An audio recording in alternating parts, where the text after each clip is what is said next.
जगन्नाथ दासप्रोत श्रीमद भागवत एकादश स्कंद तृतीय अध्याय। हेमंते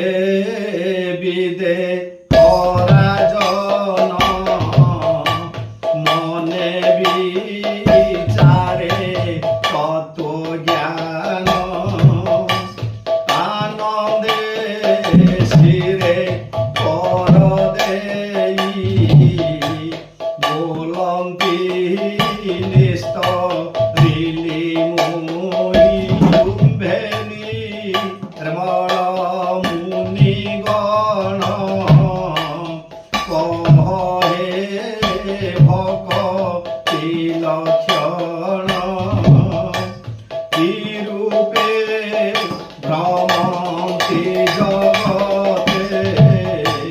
कृष्ण भजन अनुमते दिवागन्ति वाक्यसार विधर्म